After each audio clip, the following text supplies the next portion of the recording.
Mushroom biryani தான் பண்ண போகிறோம். மஷ்ரூம் சீரக சம்பா ரைஸில் மஷ்ரூம் பிரியாணி பண்ண போகிறோம். மஷ்ரூம் பிரியாணி செய்கிறதுக்கு தேவையான பொருட்கள் எல்லாமே எடுத்துட்டேன். 4 தக்காளி, 2 வெங்காயம், கருவேப்பிலை, கொத்தமல்லி, புதினா கொஞ்சம், பாதி லெமன், அதுக்கப்புறம் 2 பச்சை மிளகாய் எடுத்துருக்கேன். காரத்துக்கு ஏற்ற மாதிரி நீங்கள் சேர்த்துக்கோங்க. 4 சின்ன வெங்காயம், இஞ்சி பூண்டு கூட சேர்த்து அரைக்கிறதுக்கு. இது எல்லாமே நான் மஷ்ரூம் பிரியாணி செய்கிறதுக்கு எடுத்துருக்கேன். ஒரு 1.25 ரைஸ்க்கு ஏற்ற மாதிரி. இப்போ இதை நம்ம கட் பண்ணிவிட்டு பார்க்கலாம். சீரக சம்பா ரைஸ் ஃபஸ்ட்டு ஊற வச்சுக்கலாம். 1.25 ரைஸ் போட்டிருக்கோம். குக் பண்ணுறதுக்கு ஒரு 1/2 hour முன்னாடி ஊற வச்சுக்கலாம். கட் பண்ணியாச்சு. மஷ்ரூம்ஸ் இந்த மாதிரி போட்டாலுமே சூப்பராக தான் இருக்கும். நம்ம ரொம்ப சின்னதாக கட் பண்ண தேவையில்ல. இதுவே சுருங்கி குட்டி குட்டியாக ஆகிடும். அப்புறம் நம்ம பீசஸ் ஃப்ரெஷ்ஷாக இருக்குல்ல உள்ள. ஆமாம், செம்ம ஃப்ரெஷ்ஷாக இருக்குது. அப்புறம் நம்ம பீசஸ்லாம் வந்து தேடுற மாதிரி இருக்கும். என் தங்கச்சி இப்போ கட் பண்ணுறான். அவளுக்கு இதெல்லாம் கட் பண்ணுறது ரொம்ப பிடிக்கும். அதனால் நான் கட் பண்ணுறேன்னு சொல்லிட்டு வாங்கி கட் பண்ணியிருக்கேன். இந்த மாதிரி கட் பண்ணிக்கலாம். ஸ்லைஸாக ஃபுல் ஷேப் மாதிரி இருக்கும். 4ஆக டிவைட் பண்ணி நம்மளுக்கு எப்படி பிடிக்குதோ கட் பண்ணிக்கலாம். பட் ரொம்ப குட்டி குட்டியாக கட் பண்ணாமல் பார்த்துக்கோங்க. பிரியாணிக்கு தேவையான தக்காளி, வெங்காயம், பச்சை மிளகாய், கொத்தமல்லி, புதினா எல்லாமே நான் கட் பண்ணி வச்சுட்டேன். கொஞ்சமாக நம்ம செய்ய போகிறதுனால இந்த அளவே போதும்.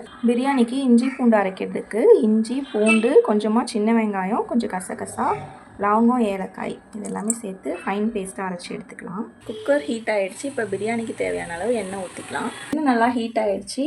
இப்போ பட்டை, லவங்கமும் சேர்த்துக்கலாம். இப்போது ஆனியன்ஸ்லாம் ஆட் பண்ணிக்கலாம். அது கூடவே கொஞ்சமாக கருவேப்பிலையும் சேர்த்துக்கலாம். ஆனியன் மட்டும் பிரியாணியில் நல்லா வதக்கிக்கோங்க. ஆனியன் வதங்கிட்டு இருக்கும்போதே பச்சை மிளகாவையும் சேர்த்துக்கலாம். இஞ்சி பூண்டு பேஸ்ட்லையும் சேர்த்து பச்சை வாசனை போகிற அளவுக்கு நல்லா வதக்கி எடுத்துக்கலாம். இது கூடவே கொத்தமல்லி, புதினா கொஞ்சமாக சேர்த்துக்கலாம்.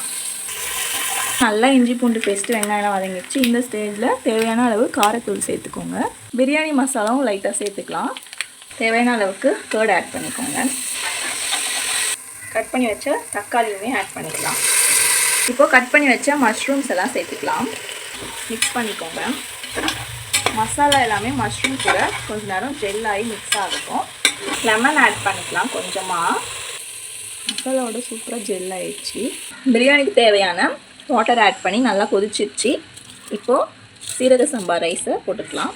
ரைஸ் போட்டுட்டு ஃபைனலாக சால்ட் எவ்வளோ இருக்குன்னு சொல்லிட்டு செக் பண்ணிக்கலாம். விசில் வச்சு ஃபைனலாக பிரியாணி எப்படி இருக்குன்னு பார்க்கலாம். விசில் வந்துருச்சு. எப்படி இருக்குன்னு ஓப்பன் பண்ணி பார்க்கலாம். வாவ், சூப்பராக வந்திருக்கு. மஷ்ரூம் சீரக சம்பா மஷ்ரூம் பிரியாணி. மிக்ஸ் பண்ணி பார்க்கலாம். சூப்பராக உதிரியாக வந்திருக்கு. செம்மையாக இருக்குது. டேஸ்ட் எப்படி இருக்குன்னு பார்க்கலாம். ஆனியன் ரைத்தா வச்சுக்கலாம். டேஸ்ட் வேற லெவலில் சூப்பராக இருக்குது.